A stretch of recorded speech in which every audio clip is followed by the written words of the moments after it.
Lenin nos decía ya que quien tiene a la juventud tiene el futuro, ¿no?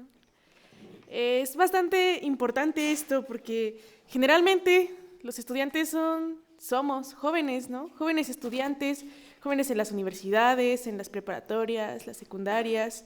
Eh, Realmente los jóvenes siempre están moviéndose, ¿no? No nos mantenemos quietos, somos una fuerza que todo el tiempo está haciendo algo, ¿no? Una fuerza que tiene un potencial revolucionario realmente alto. Esto no es, pues, algo que se sepa, ¿no? Que se esconda. Todos lo sabemos aquí nosotros, pero pues también lo saben los partidos burgueses. Bueno, como experiencia yo cuando estudiaba en la Prepa 6, recuerdo, pues, que había varios movimientos de jóvenes, ¿no? Que se intentaban organizar de diferentes maneras. Claro, estábamos nosotros, pero también estaban pues jóvenes priistas, jóvenes panistas. Ahí en nuestra prepa era muy divertido porque pues estaba el dirigente de las juventudes priistas, además de que, bueno, pues después llegamos nosotros. Todo el tiempo se estaban peleando con nosotros, de hecho, ¿no? Y creo que, bueno, esto es claro. La burguesía y en general, pues toda la clase sabe, ¿no? El potencial que tenemos nosotros como jóvenes alrededor de prácticamente todo lo que sucede en el mundo.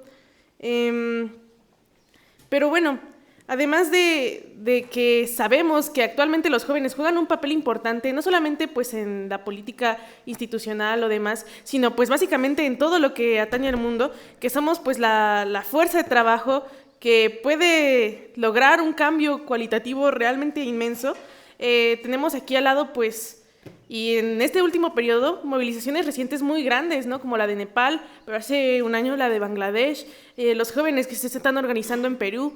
Y es aquí, ¿no? Realmente donde empieza la necesidad de ver cuál es el papel de los jóvenes.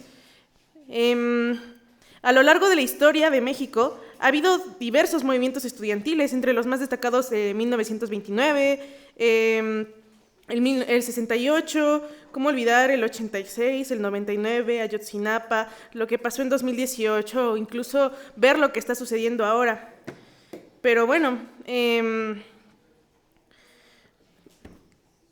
cuando estaba preparando esta introducción, leí al respecto, ¿no? Mucha gente quiere hablar de la juventud, mucha gente quiere hablar de los movimientos estudiantiles, mucha gente quiere hablar de los movimientos estudiantiles en México, pero no llegan pues realmente a la base de qué es lo que los origina.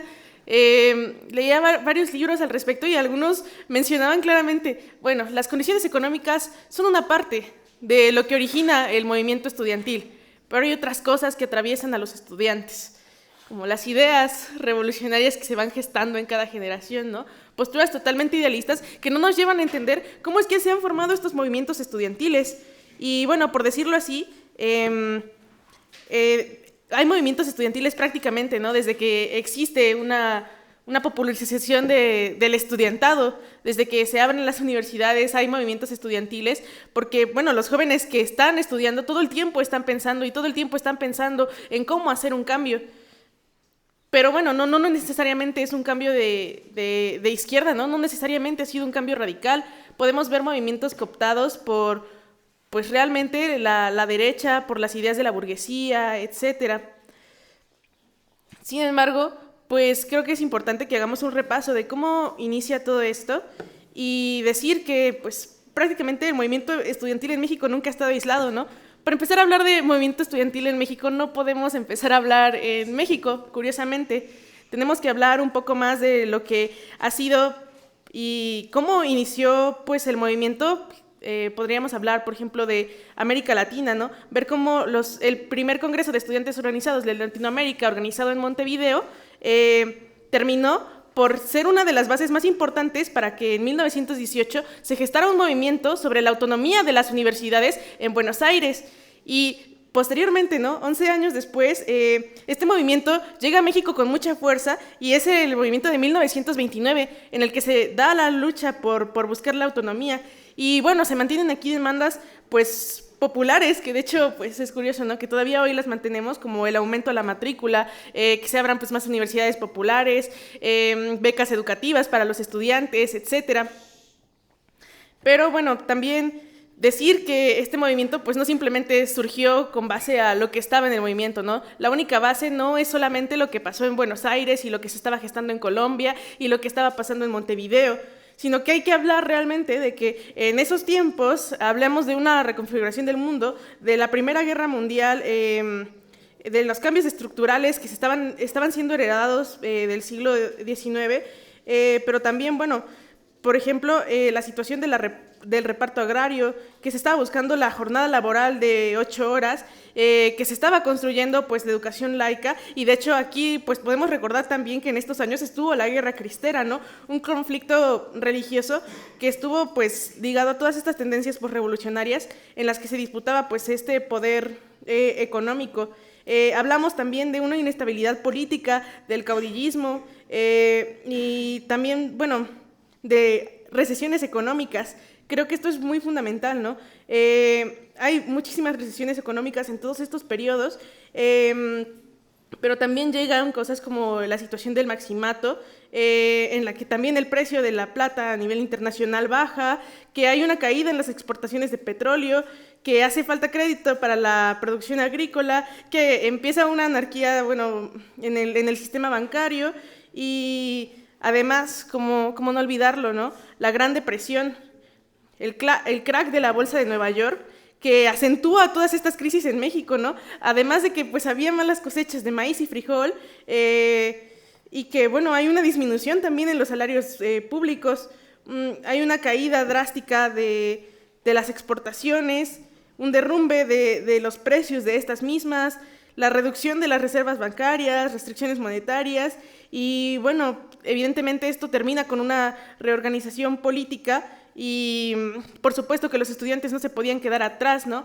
La búsqueda por la autonomía universitaria tiene sus bases en lo que se estaba viviendo en el mundo en ese momento, no solamente en México, ¿no? Y bueno, se da esta lucha, que es una lucha pues realmente masiva, en la que, bueno, Manuel Ávila Camacho en 1944 expide la ley orgánica otorgada 15 años atrás por Plutarco Elías Calles. Esto es importante, ¿no? Porque 15 años después de que se gesta la lucha, pues se expide realmente la ley orgánica, y es en esta ley orgánica en la que se replica el corporativismo del gobierno, porque evidentemente, ¿no? O sea, la autonomía no puede ser una verdad, todos sabemos que es una vil mentira, que las universidades, aunque se dicen autónomas, están fuertemente ligadas con el aparato del gobierno y del Estado, totalmente. Y es por eso que es necesario que adentro de esta misma institución se mantenga todo lo que tiene que ver con la estructura del Estado, una estructura opresiva. Es por eso que no nos sorprende, por ejemplo, la existencia de los cuerpos porriles o de las seguridades pues, autónomas como la UNAM, la de GAPSU, que se dedican a reprimir a los estudiantes. Luego de eso, bueno, tenemos que, pues, viene una serie de revoluciones en el mundo también. En 1959, pues, por ejemplo, la situación de la Revolución Cubana, otra depresión económica en 1960, pero, pues, en general, para llegar a donde un punto muy importante, el movimiento de 1968, también, de nuevo, tenemos que volver a hablar de lo que era el mundo en ese momento. El mundo estaba, pues, prácticamente en llamas. Ustedes recordarán, ¿no?, la Primavera de Praga, el Mayo francés, que es la huelga moderna más grande de la historia, en la que más de 13 millones de personas se encuentran en huelga, ¿no? Y únicamente, pues, 3 millones de estas son sindicalizadas. Hay una situación de organización masiva en el Mayo francés, que son los comités de huelga, en la que se organizan guarderías de manera, bueno, pues bastante impresionante, comedores, todo esto para llevar adelante la huelga. Y bueno, claro que el Mayo francés, que podríamos hablar mucho de eso, no es el único movimiento que se gesta por esos años, que también estaba el movimiento de Estados Unidos, un movimiento que también fue bastante importante, en el que más de 100 ciudades estaban en huelga, y bueno, o sea, se pide básicamente el fin de la guerra. En general, a lo largo de esos años hubo un periodo en el que pues un movimiento estallaba por aquí y otro movimiento estallaba por allá, y de pronto todos estaban fogueados, ¿no?, de lo que era el movimiento. Y bueno, recordamos ahora también las condiciones en las que nos encontrábamos en México, la situación de pues empezar a hablar un poco del el mundial, que llegaba pues más, pues una apertura, ¿no?, en general hacia el mundo. También estamos hablando de que esto pues toca básicamente en medio de la Guerra Fría. Hay bastantes disputas alrededor y bastantes debates acerca de cuál es el sistema económico, ¿no?, que se debe de seguir. Y bueno, evidentemente pues en México no estaban buscando las personas que estaban en el poder o las personas que tenían pues un alcance político importante llegar al socialismo, ¿no? Esto es bastante evidente. Es así, ¿no?, que pues nos damos cuenta que en todo el mundo estudiantes organizados pueden y logran enarbolar sus condiciones y sus peticiones con las peticiones de la clase en general, la clase a la que pertenecen. Es así que, bueno, nosotros podemos recordar cómo se gesta este movimiento de 1968. Se dice, ¿no?, por ahí que pues unos estudiantes del Politécnico que se golpearon con otros estudiantes, que esto pues resulta en represión y que estalla el movimiento, ¿no? Sin embargo, podemos ver que pues no fue así, ¿no? O sea, no simplemente llegan unos estudiantes, se golpean y ¡pum!, movimiento masivo, sino que hay una serie de condiciones atravesadas que nos dan pie a que este movimiento exista. Entonces, bueno, podemos darnos cuenta de que el movimiento estudiantil no es otra cosa más que la expresión de la lucha de clases. Y por esto mismo, pues responden a los intereses de la clase o tienen que responder a los intereses de nuestra clase.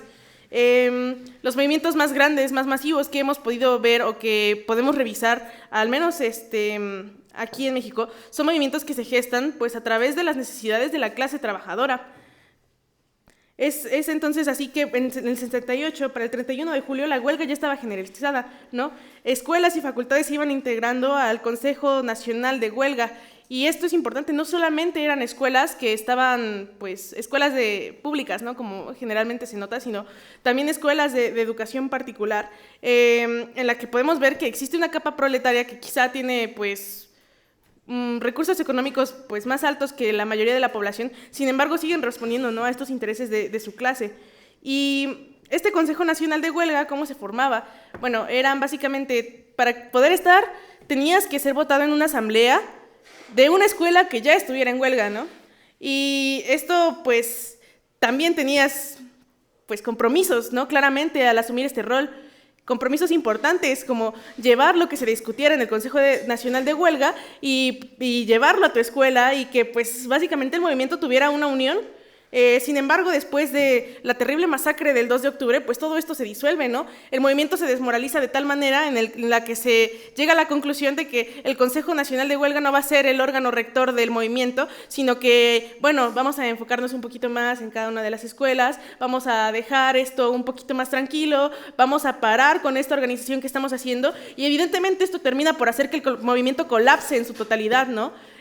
Toda la furia transformada después en miedo, ¿no?, de que los estudiantes fueran asesinados, culmina en que pues los estudiantes, al no tener una conclusión revolucionaria, al no saber llevar el movimiento más allá, al no poder enarbolar sus peticiones con las peticiones de la clase trabajadora, la clase a la que pertenecían, la clase que les aventaba alimentos cuando salían a marchar, pues esto termina en prácticamente pues nada, ¿no? Y es bastante trágico cómo ni siquiera tenemos una cifra exacta de todos los estudiantes que pudieron morir en ese momento, pero pues lo que sí podemos rescatar de esto es que el Estado usará todas sus fuerzas para reprimir a los estudiantes. Y bueno, incluso no solamente fue un movimiento que responda, ¿no?, a las situaciones de la Ciudad de México, sino que podemos ver cómo pues movimientos normalistas, incluso jóvenes campesinos estaban pues movilizándose en estos mismos años por situaciones parecidas, ¿no?, situaciones que respondían a la situación de la clase. Ya lo mencionábamos, ¿no?, la situación del salario, que era una disputa fuerte en estos años también. Y bueno, tres años después de esto, pues el movimiento se vuelve a gestar de una manera fuerte. 1971, recordamos el halconazo, ¿no?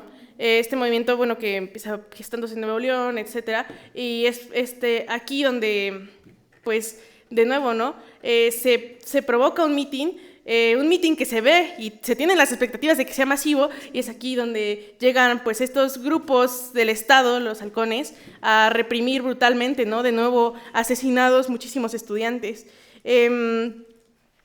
Y bueno, claro, o sea, todas estas situaciones nos llevan y tienen unas mismas consignas de lucha, más o menos, ¿no? O sea, como las que mencionaba al principio, y de hecho es bastante curioso, ¿no?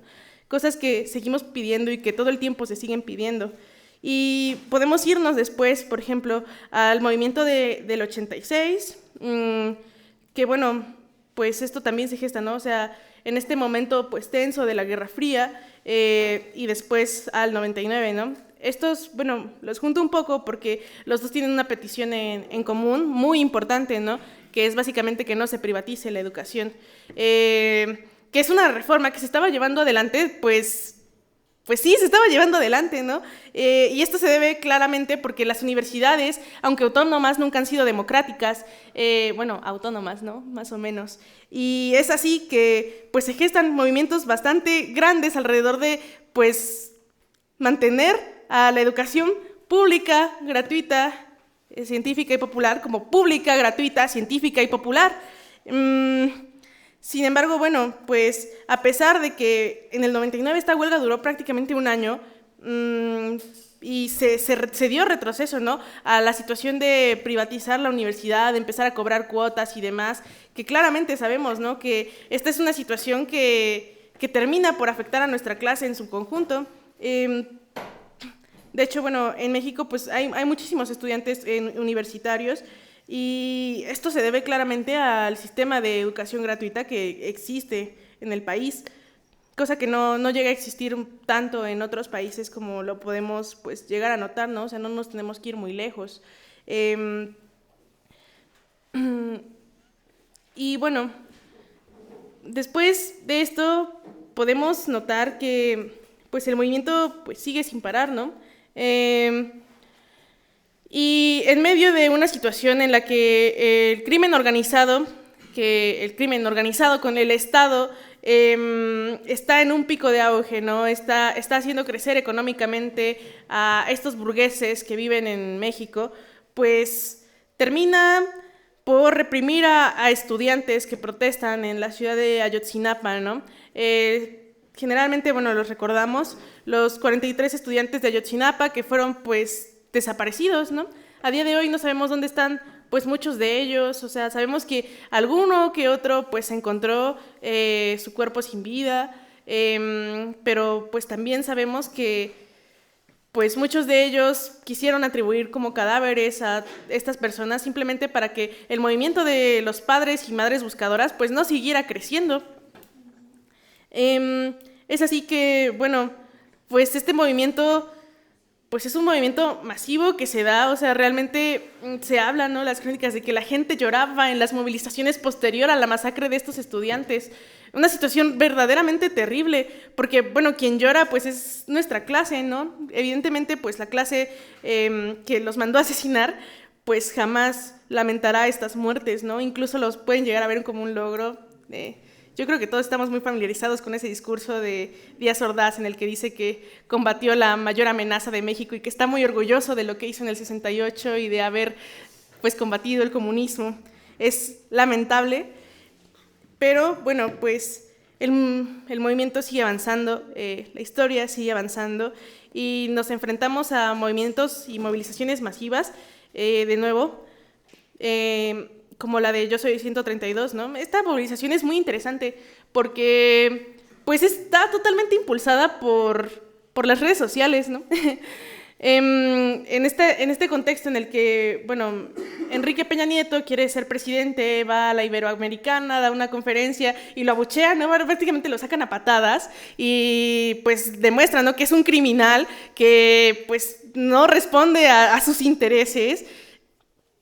Esto se viraliza en internet, empiezan a salir videos de estos compañeros, 131 compañeros que hacen videos al respecto, y hacen o sea, al final esto es impresionante, ¿no? Porque los estudiantes de la Iberoamericana y del ITAM, que generalmente, bueno, podríamos decir, ¿no? Que son burgueses, quizá algunos de ellos sí, pero empiezan a gestar un movimiento estudiantil también bastante masivo en contra de de este presidente, ¿no? O sea, bueno, de su candidatura. Bueno, sabemos que al final Enrique Peña Nieto terminó ganando, sin embargo no podemos negar la masividad, ¿no? Hablamos de que alrededor de, pues, 20,000 estudiantes en la Estela de Luz, después de que viralizaran un video de 131 estudiantes mostrando su credencial y diciendo que no estaban de acuerdo, pues hace que estudiantes de otras universidades a su vez se sumen a esta convocatoria, ¿no? Porque pues claramente no estaban de acuerdo. Creo que es una lección bastante importante que podemos aprender y tomar de este movimiento, ¿no? Lo que hagamos mediáticamente y lo que se haga mediáticamente en redes sociales es sumamente importante y debemos tomarlo en cuenta bastante, ¿no? A la hora en la que gestamos nuestros movimientos. Es así que, bueno, pues estas demandas pues tampoco pues terminan ganando, ¿no? Los estudiantes tampoco terminan ganando y en 2018 pues suceden otras cosas terribles, ¿no? Estudiantes del CCH Naucalpan amedrentados y asesinados por grupos porriles, CCH Escaposalco, grupos porriles, pues básicamente terminan siendo reprimidos en una manifestación por estos grupos porriles y esto termina por hacer enojar muchísimo, ¿no? A los estudiantes universitarios de la UNAM. Y bueno, desde ese entonces, desde 2018 se ve, ¿no? Un movimiento bastante fuerte, sobre todo en ese momento, en el que se para toda la universidad con una consigna bastante clara, ¿no? Fuera porros de la UNAM. Y bueno, alrededor de esto, pues no participan solamente estudiantes de la UNAM, ¿no? Sino que participan estudiantes de otras universidades, como Chapingo, como la UPN, etcétera. Y pues además de esto, en 2018 tenemos que hablar, ¿no? De que se gesta el movimiento feminista, que es su auge, ¿no? De esta ola del movimiento feminista en la que, pues, evidentemente, ¿no? Adentro de la universidad se reproduce la violencia capitalista, se reproduce la violencia contra las mujeres, es por eso que hay tantas violaciones, es por eso que hay feminicidios adentro de la universidad y muchísimas situaciones que realmente hacen enojar a la comunidad universitaria, porque, bueno, es una comunidad que está sufriendo la opresión de su clase.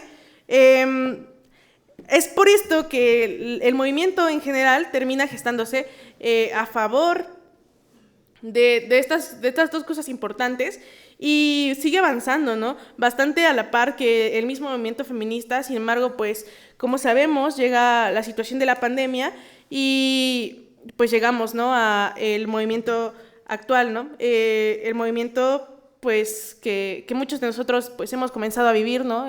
Todo lo que sucedió después de la pandemia.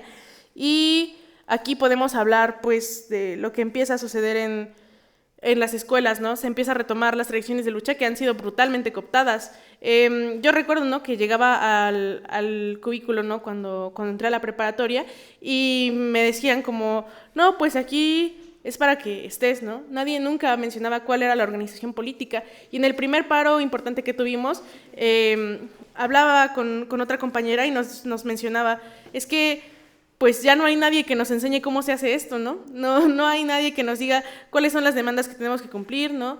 Y la gente que quedaba, pues realmente, pues, han sido, pues, personas que han caído ante, pues, la barbarie capitalista.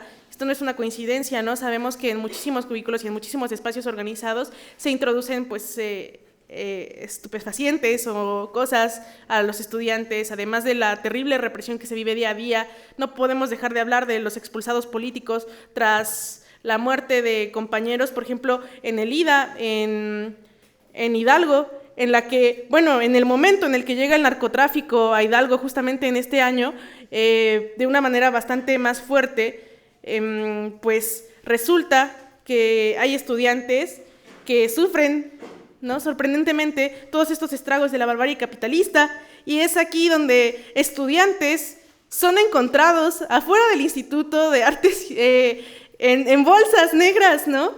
Una situación realmente terrible que hace que el movimiento en Hidalgo explote. Y decirles, ¿no? Que la Universidad Autónoma de Hidalgo es una universidad que tiene una estructura terrible, ¿no? O sea, realmente, si tú repruebas más de tantas materias, ya no puedes seguir estudiando. Nunca nadie ha metido pues ningún amparo contra la universidad, nunca se ha hecho un movimiento, nunca se ha gestado un movimiento realmente impresionante porque la estructura por sí pues copió las estructuras represivas y lo mejor de las estructuras represivas de todas las otras universidades. Y fue sorprendente porque llevaban más de prácticamente 40 años sin haber una organización estudiantil, y esto culmina básicamente en expulsiones, ¿no? Sabemos también que aquí en la Ciudad de México, justamente en la Facultad de Artes y Diseño, pues hubo expulsiones políticas después de la muerte de compañeros en CCH Naucalpan por un ataque porril, y la protesta posterior a esta, pues hubo ataques políticos y expulsiones. Y es aquí, ¿no?, cuando no podemos hablar del porrismo y decir que nuestros, pues, métodos de lucha tienen que ser unos métodos de lucha profesionales, ¿no? No es una coincidencia que desde hace 100 años sigamos pidiendo las mismas cosas y no se nos den, y que justamente, o sea, esta derrota de los estudiantes se tiene que ver como una derrota de nuestra clase, porque los estudiantes no estamos separados de lo que es nuestra clase, y es por eso que tenemos que enarbolar todas nuestras consignas con las consignas de nuestra clase, ser capaces de extrapolar este movimiento, que es lo que pues más se ha criticado. Los órganos de represión del Estado están totalmente a favor de reprimir a los estudiantes, y sabemos, ¿no?, que, por ejemplo, los paros son herramientas importantes con las que se pueden liberar a los estudiantes, porque son herramientas que nos ayudan a tener movilización cuando se gesta un movimiento político, ¿no? Sin embargo, pues hay que saber, ¿no?, diferenciar entre lo que es táctico y lo que no es táctico, ¿no? En hacer un culto a la protesta por hacer un culto a la protesta, o hacer una protesta por hacer una protesta a favor de nuestra clase con los métodos históricos de la lucha de nuestra clase. Muchas veces, ¿no?, nos dicen que pues somos estudiantes y que tenemos que salir pues más afuera. Sin embargo, bueno, sabemos que las demandas de nuestra clase son nuestras demandas, y pues que el Estado favorece a todas las personas que terminan por reprimirnos. Es así que, por ejemplo, el alcalde de Nuevo León, responsable de los ataques justamente, bueno, del movimiento que se gestó alrededor de Yo Soy 132, pues termina, ¿no?, por ser alcalde, ¿no? O sea, la cabeza intelectual de ese movimiento termina por ser alcalde de Nuevo León, ¿no? Y eso no es una coincidencia, no es nada extraño.